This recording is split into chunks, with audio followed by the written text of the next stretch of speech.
Hello बच्चों, आज हम बीए बीएड और बीएससी बीएड थर्ड ईयर में महिला सशक्तिकरण की विशेषता पढ़ेंगे। यानी आज के ज़माने में महिला कैसे सशक्तिकरण बनी है और इनके पास इतनी शक्ति कैसे आई है। तो पहला पॉइंट है महिला का साहसी होना। यानी महिला वर्तमान में साहसी होगी क्योंकि सरकार द्वारा इनकी नई नई योजना चलाना और पुलिस उनके क्या कर रही है, हिफाजत कर रही है, उनको अधिकार दे रही है, जागरूक हो गई है महिला। तो साहसी होने के कारण महिला सशक्तिकरण हो रही है। तो साहसी होना यानी भारत में महिला उत्थान को महत्वपूर्ण विषय मानते हुए वर्तमान समय में महिला सशक्तिकरण कार्यों में तेजी आई है। सरकार महिला उत्थान के लिए नई नई योजना बना रही हैं। व्यक्तिगत रूप से विभिन्न रूपों में एनजीओ भी महिलाओं के अधिकारों के लिए अपनी आवाज़ बुलंद करने लगे हैं, जिसके कारण अब महिला स्वयं को रूढ़िवादी जंजीरों से मुक्त करने का साहस करने लगी है तथा बिना किसी सहारे के प्रत्येक चुनौती का सामना करने का साहस रखती है। यानी महिला सशक्तिकरण की पहली विशेषता साहसी होना। यानी वो साहसी हो गई है किसी भी क्षेत्र में, सामाजिक, आर्थिक, राजनीतिक, सांस्कृतिक सभी क्षेत्रों में वो साहसी हो गई है। ये उनकी महिला सशक्तिकरण की विशेषता। दूसरी विशेषता बच्चा है आत्मनिर्भर होना। यानी महिला अब पुरुषों के आश्रित नहीं है, वो खुद आत्मनिर्भर हो रही है। कैसे हो रही है? शिक्षा द्वारा महिला की समझ में वृद्धि हुई है, जिससे आत्मनिर्भर बनने की सोच एवं इच्छा जागृत हुई है। देश शिक्षित महिला में आत्मनिर्भर होकर घर के बाहर की दुनिया को भी जीत लेने का सपना बना रही है। कुछ हद तक वो पूरा किया है। यानी औरतें अब जॉब कर रही हैं या नौकरियां कर रही हैं, तो वो आत्मनिर्भर, वो पति के भरोसे या पुरुष के भरोसे नहीं है, वो खुद अपने बच्चों को पाल सकती है, दोनों मिलकर घर चला रहे हैं, तो आर्थिक तंगी भी नहीं होगी, बच्चों को भी अच्छे स्कूलों में भेज सकेगी। तो ये कारण है कि महिला सशक्तिकरण के विशेषता के कारण बने हैं आत्मनिर्भरता। यानी वर्तमान में 21वीं सदी में महिला अब शिक्षित होकर आत्मनिर्भर बन गई है। तो महिला सशक्तिकरण की तीसरी विशेषता है बच्चों आर्थिक स्वतंत्रता होना। यानी आर्थिक रूप से स्वतंत्र होना, आर्थिक स्वतंत्रता होना है, यानी आर्थिक रूप से स्वतंत्र होना। स्त्रियों को आर्थिक रूप से स्वतंत्रता बनाने के लिए व्यावसायिक शिक्षा का प्रावधान किया गया है। आर्थिक दृष्टि से संपन्न महिला में आत्मविश्वास की भी अधिकता रहती है, उनके आत्मसम्मान में भी वृद्धि हुई है। यदि हम महिला सशक्तिकरण चाहते हैं तो महिला को आर्थिक रूप से स्वाधीन बनाने की या फिर स्वाधीन बनाने के लिए व्यवसाय एवं तकनीकी शिक्षा प्रदान करनी होगी। यानी महिला सशक्तिकरण के कारण में या उनकी विशेषता में ये बताया गया है कि आर्थिक रूप से उनको स्वतंत्रता मिलनी चाहिए, वो स्वतंत्र होनी चाहिए आर्थिक रूप से, उनको पैसे की ज़रूरत हो, खुद कमाए, वो खुद जॉब करे, इन बातों के लिए उनको स्वतंत्रता देनी चाहिए। वैसे संविधान तो दे चुका है, लेकिन घर में भी लोग या पति ससुराल में पति सास ससुर अगर ये सारी आर्थिक रूप से उनको स्वतंत्र दे, उनको जॉब करने या नौकरी करने का स्वतंत्रता दे, तो वो आर्थिक रूप से स्वतंत्र होगी। तो ऑटोमेटिकली महिला सशक्तिकरण या महिला शक्तिकरण की विशेषता ये भी शामिल है कि आर्थिक स्वतंत्रता होनी चाहिए और भी उनके सशक्तिकरण बन सकती है महिला। इसके अलावा चौथा कारण है विवाह की निर्धारित आयु। यानी लड़कियों की विवाह की आयु निर्धारित होनी चाहिए। वैसे तो हमारे भारत के संविधान में 18 साल लड़की की और 21 साल लड़के की आयु रखी है, लेकिन फिर भी विवाह की निर्धारित आयु होनी चाहिए। उनके कारण ही, विवाह की निर्धारित आयु के कारण ही महिला सशक्तिकरण की विशेषता बनी है। तो शिक्षित महिला, एक शिक्षित महिला अपनी लड़कियों की विवाह की आयु का निर्धारण स्वयं करती है। प्राचीन रूढ़िवादी विचारधाराओं को पीछे छोड़कर नवीन विकासशील विचारधाराओं को अपनाकर वे अपने बच्चों की शिक्षा एवं संपत्ति के बारे में निर्णय ले सकती है। यानी महिला सशक्तिकरण की विशेषता में विवाह की निर्धारित आयु, यानी महिला खुद वो फैसला ले सकती है कि मेरी बेटी की कब शादी करवानी। 18 साल के बाद कभी भी वो करवा सकती है, न कि 18 साल होते ही उनकी शादी करवानी। 18 के बाद जब वो पाम में खड़ी हो या जॉब करने लग जाए, पूरी पढ़ाई हो, तब जाके मम्मी खुद निर्धारित, माँ खुद निर्धारित करती है कि विवाह की आयु निर्धारित के कारण ही महिला सशक्तिकरण की विशेषता बनी या फिर महिला सशक्तिकरण के कारण बनी। इसके अलावा 5वां पॉइंट है मानवाधिकारों की समझ, यानी उनके मानव के जो अधिकार है उनकी समझ महिलाओं को आ गई, इसीलिए महिला सशक्तिकरण बन गई। मानवाधिकार की समझ के कारण महिला सशक्तिकरण की विशेषता प्रमुख हुई कि प्रत्येक स्त्री को मानवाधिकार का ज्ञान, वर्तमान समय में स्त्रियां अपने अधिकारों के लिए लड़ रही है तथा वे अपने अधिकारों को प्राप्त करके समानता एवं स्वतंत्रता पूर्वक जीवन यापन कर रही है। घरेलू हिंसा को रोकने के लिए हाल ही में कानून बनाया गया है। मानवाधिकार का ज्ञान सभी स्त्रियों को होना चाहिए, यानी स्त्री या महिला सशक्तिकरण या सशक्तिकरण कब होगी? जब उनको मानव अधिकारों की समझ, यानी मानवता के नाते ये सारे अधिकार होने उनको चाहिए। तो ये समझ होगी तो ऑटोमेटिक महिला की सशक्तिकरण हो सकता है और ये विशेषता में भी आती है। इसके अलावा बालकों की परवरिश, मानवाधिकार के साथ साथ बालकों की परवरिश, शिक्षा के द्वारा स्त्रियों में अपने बच्चों के परवरिश से संबंधित ज्ञान प्राप्त होता है। उन्हें साफ सफाई एवं प्राकृतिक संसाधन को बनाए रखने का ज्ञान प्राप्त होता है। वे अपने मन और धन पर नियंत्रण रख सकती है। उनमें अपने बच्चों को स्कूल भेजने के लिए जागरूकता उत्पन्न होती है। शिक्षित स्त्रियां अपने विचारों से परिवार एवं पड़ोसी को प्रभावित करती है, जिससे कि वे भी स्वस्थ, सफाई आदि उपयुक्त गुणों को अपनाती है, जिसके परिणाम स्वरूप महिला सशक्तिकरण की विशेषता परिलक्षित हो जाती है। यानी इनकी विशेषता में बालकों की परवरिश, यानी लड़का हो या लड़की हो, उनके लिए उन्होंने बालकों की परवरिश ऐसी रखी कि अपनी संस्कृति क्या है, आपको कैसा व्यवहार करना चाहिए, पर्यावरण के प्रति कैसा व्यवहार करना चाहिए, पड़ोसी के साथ कैसा व्यवहार करना चाहिए।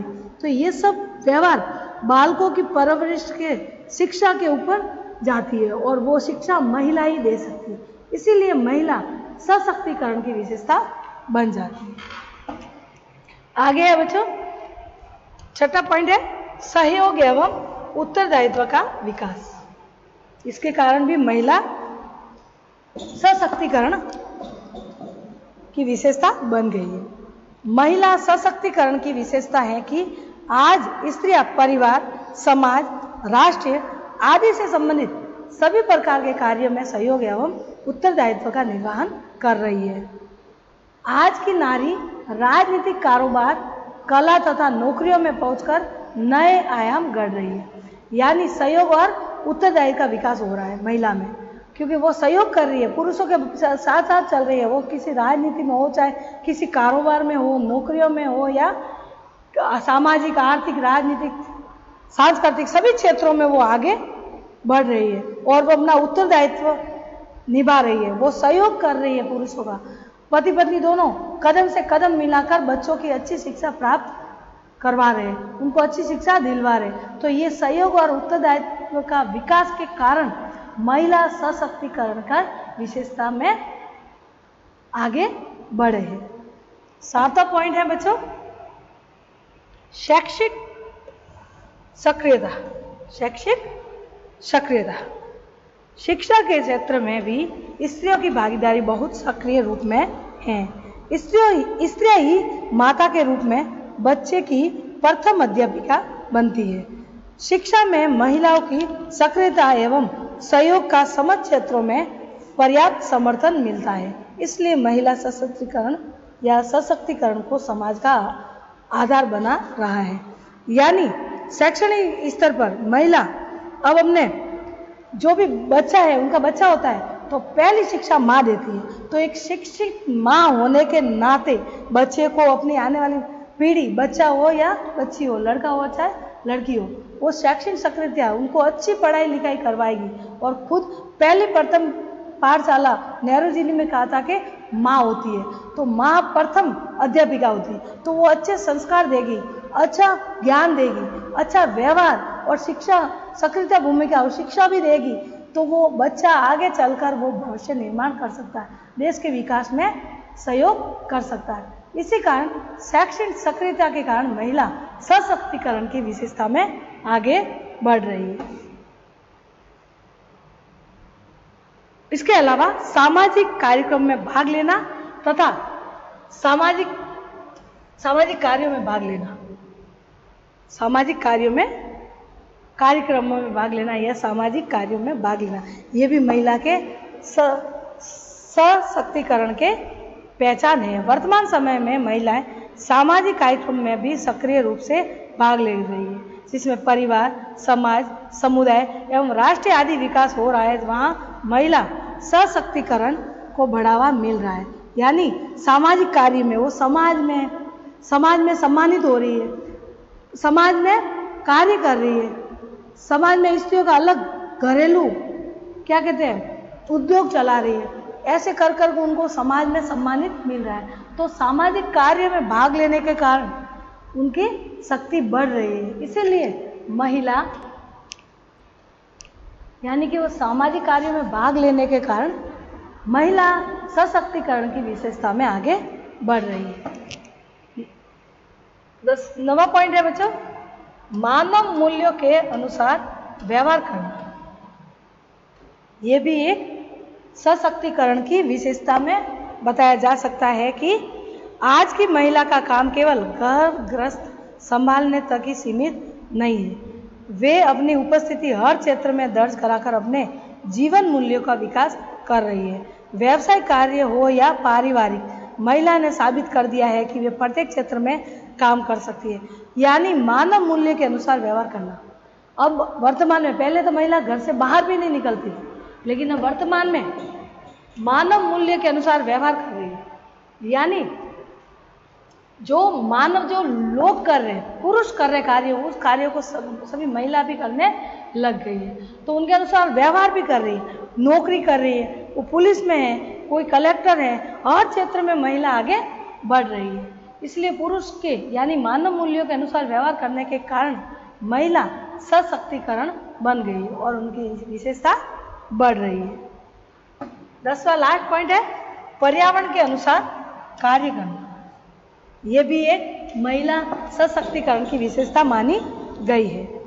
वर्तमान समय में महिला सशक्तिकरण के लिए स्त्रियों को सभी क्षेत्रों में स्वतंत्रता एवं समानता का अधिकार प्राप्त है। प्रत्येक स्त्री वातावरण के अनुसार अपना कार्य व्यवहार करने के लिए स्वतंत्र है। वह अपने विचारों भावों का स्वतंत्रतापूर्वक व्यक्त करती है तथा सभी क्षेत्रों में समानता का परिचय दे रही है।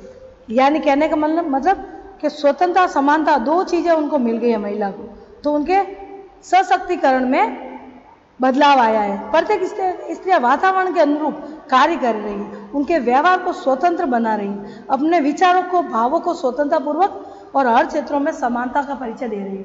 यानी उनको समानता और स्वतंत्रता मिल गई तो हर क्षेत्र में अपने को आगे बढ़ाने की कोशिश कर रही है। वो कह रही है कि हम पुरुषों से कम नहीं है। इस प्रकार से बच्चों ये महिला सशक्तिकरण की विशेषता बताई।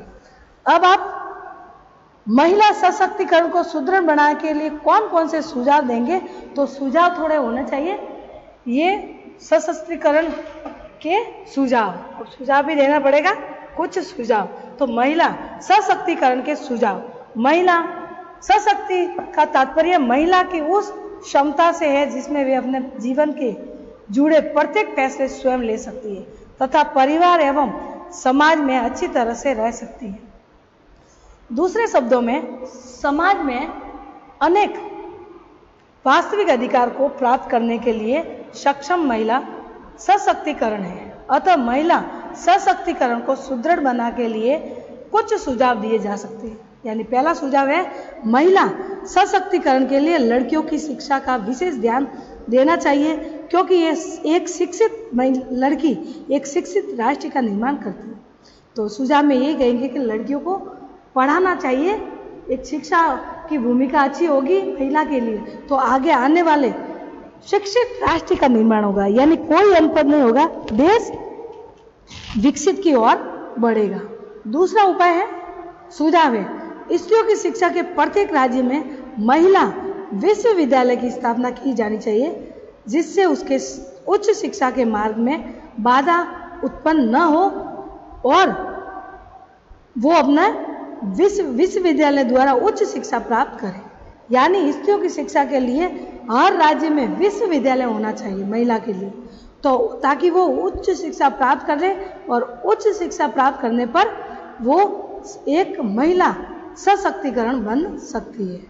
तीसरा सुझाव दिया है महिला सशक्तिकरण के सुझाव में, लड़कियों की शिक्षा को अनिवार्य एवं निःशुल्क बनाया जाए तथा उसके परिवार को बालिका के शिक्षा के लिए प्रेरित किया जाए। यानी राज्य सरकार द्वारा महिला शिक्षा या लड़कियों की शिक्षा के लिए निःशुल्क, चाहे प्राइवेट हो या गवर्नमेंट हो, हर जगह निःशुल्क की जाए। सरकार उनका सहयोग करे, जो निजी संस्था है उनको आर्थिक सहायता देकर लड़कियों की शिक्षा निःशुल्क की जाए, तभी महिला सशक्तिकरण में आगे बढ़ेगी। ये सुझाव दिए जाएंगे। चौथा सुझाव है, महिला सशक्तिकरण के विकास के लिए स्त्रियों की शिक्षा में व्यवसाय शिक्षा को महत्व दिया जाए तथा उसके लिए उन्हें मार्गदर्शन तथा परामर्श की आवश्यकता होती है। अतः राज्य में स्त्रियों के व्यावसायिक आवश्यकता को ध्यान में रखते हुए व्यावसायिक कॉलेजों का निर्माण किया जाए तथा समय समय पर उसके या उन्हें मार्गदर्शन दिया जाए। यानी महिला सशक्तिकरण के सुझाव में ये होना चाहिए कि महिला के यानी लड़कियों की जो शिक्षा है वो उसमें व्यवसाय शामिल किया जाए, यानी सिलाई कढ़ाई ये सारे काम होने चाहिए उस कॉलेज में, ताकि वो बाहर निकलकर अपना व्यवसाय शुरू कर सके और माँ बाप पर बोझ न बन सके और वो स्वतंत्र होकर कार्य कर सके, तभी वो महिला सशक्तिकरण महिला बन सकती है। पांचवा सुझाव है, महिला सशक्तिकरण के कारण महिला के लिए एक अलग निदेशालय की स्थापना हो, जिसका कार्य उपयोगी पाठ्य चर्चा पर आयोजन एवं प्रबंधन मूल्यांकन और उपयुक्त डिप्लोमा प्रदान करना होना चाहिए। यानी महिलाओं के लिए अलग निदेशालय होना चाहिए, पाठ्यशाला भी अलग होना चाहिए, महिलाओं के लिए अलग अलग प्रबंध मूल्यांकन उपयुक्त डिप्लोमा वगैरह ऐसे उनकी विशेषता क्या कहते हैं उनके लिए होना चाहिए डिप्लोमा वगैरह महिला के लिए अलग, ताकि वो डिप्लोमा करे और महिला सशक्तिकरण से आगे बढ़े। छठा पॉइंट है उस सुझाव में महिला सशक्तिकरण के सुझाव मतलब कैसे बन सकती है वो, पिछड़ी जाति एवं जनजाति की बालिकाओं के लिए प्राथमिक प्रशिक्षण यानी ट्रेनिंग की व्यवस्था की जाए, उन्हें भोजन वर्दी कॉपी किताब निःशुल्क शिक्षा प्रदान की जाए। यानी पिछड़ी जाति जनजाति SC ST OBC उनके लिए जो उनके निःशुल्क शिक्षा होनी चाहिए, उनकी व्यवस्था प्राथमिक प्रशिक्षण उनके ट्रेनिंग वगैरह फ्री होनी चाहिए, कॉपी किताबें वगैरह उनके लिए फ्री होनी चाहिए, तभी वो महिला सशक्तिकरण बढ़ सकता है भारत में और महिला का विकास हो सकता है। सातवां है, शारीरिक रूप से विकलांग स्त्रियों के लिए व्यावसायिक पुनर्वास कार्यक्रम होने चाहिए, ताकि उन्हें मुख्य धारा से जोड़कर व्यवसाय शिक्षा प्रदान की जाए। जो विकलांग महिला है उनके लिए सरकार द्वारा व्यवसाय के लिए पुनर्वास, उनके लिए आवास यानी घर की व्यवस्था होनी चाहिए और वो विकलांग महिला वहाँ पे व्यवसाय कर सकती है, टोकरियाँ बनाना वगैरह बैठे बैठे जो भी कार्य कर सकती है। PDEP के अनुसार ग्रामीण क्षेत्रों में बाल विकास शिक्षा की योजना को लागू करना चाहिए तथा उसके लिए विशेष पाठ्यक्रम तैयार करना चाहिए जो रुचि योग्यता और क्षमता के अनुरूप। इसके अलावा महिला सशक्तिकरण के आंगनवाड़ी कार्यकर्ता को बीमा भविष्य निधि तथा मेडिकल सुविधा यूनिफॉर्म दी जानी चाहिए। साथ ही साथ आंगनबाड़ी कार्यकर्ताओं की बालिकाओं के विकास के लिए कौशल परीक्षण, व्यक्तित्व विकास, संचार व्यवस्था, कौशल प्रबंध, कौशल जानकारी प्रदान की जानी चाहिए। उन्हें विदेश में बाल गृह की विविध प्रशिक्षण पद्धतियों को देखने और सीखने के लिए भेजना चाहिए। इसके अलावा बालिकाओं के लिए 10+2 यानी 12 स्तर पर व्यवसाय शिक्षा को गंभीरता से लिया जाना चाहिए। इनकी इच्छा अनुसार विषय पर चयन करना चाहिए, जैसे गृह विज्ञान, अर्थशास्त्र, वित्तीय लेख बजट, कंप्यूटर, शिशु देखरेख प्रशिक्षण, फैक्स सूचना निर्देशन परामर्श, ब्यूटिशियन कोर्स, सिलाई कढ़ाई, लाइब्रेरी कोर्स आदि करवाने चाहिए। इसी में महिला सशक्तिकरण के सुझाव दिए जा सकते हैं और महिला की तरक्की हो सकती है। गांवों एवं मलिन बस्तियों में रहने वाली लड़कियों को शिक्षा के प्रति जागरूक किया जाना चाहिए और उनके शैक्षिक एवं मानवीय अधिकारों का ज्ञान कराना चाहिए। महिला को सशक्त बनाने के लिए सबसे पहले समाज में उनके अधिकारों एवं मूल्यों का आनंद करने वाले राक्षसी प्रवृत्तियों को दूर करना आवश्यक है, जो लैंगिक भेदभाव राष्ट्र में सांस्कृतिक, सामाजिक, आर्थिक और शैक्षिक अंतर उत्पन्न करती है तथा देश के पीछे को धकेलने के लिए लेती है। तो यही है कि महिला सशक्तिकरण को सुझाव या सुदृढ़ बनाने के लिए सुझाव, ये सारे सुझाव जो सशक्ति की विशेषता तो पढ़ी हमने, साथ में ये सुझाव दिए। अगर ये सुझाव भी मिल जाए महिला सशक्तिकरण के लिए तो महिला का भी विकास होगा। किसमें? हर क्षेत्र में, सामाजिक, आर्थिक, राजनीतिक, सांस्कृतिक, और देश का विकास भी होगा। देश भी आगे बढ़ेगा और महिला भी आगे बढ़ेगी। आज आधुनिक देश जो भारत कह रहा है, जो पिछड़ा हुआ महिला की स्थिति, वो सारी हट जाएगी और महिला सशक्तिकरण या सशक्तिकरण पर आगे बढ़ेगी। ठीक है बच्चों, बाय।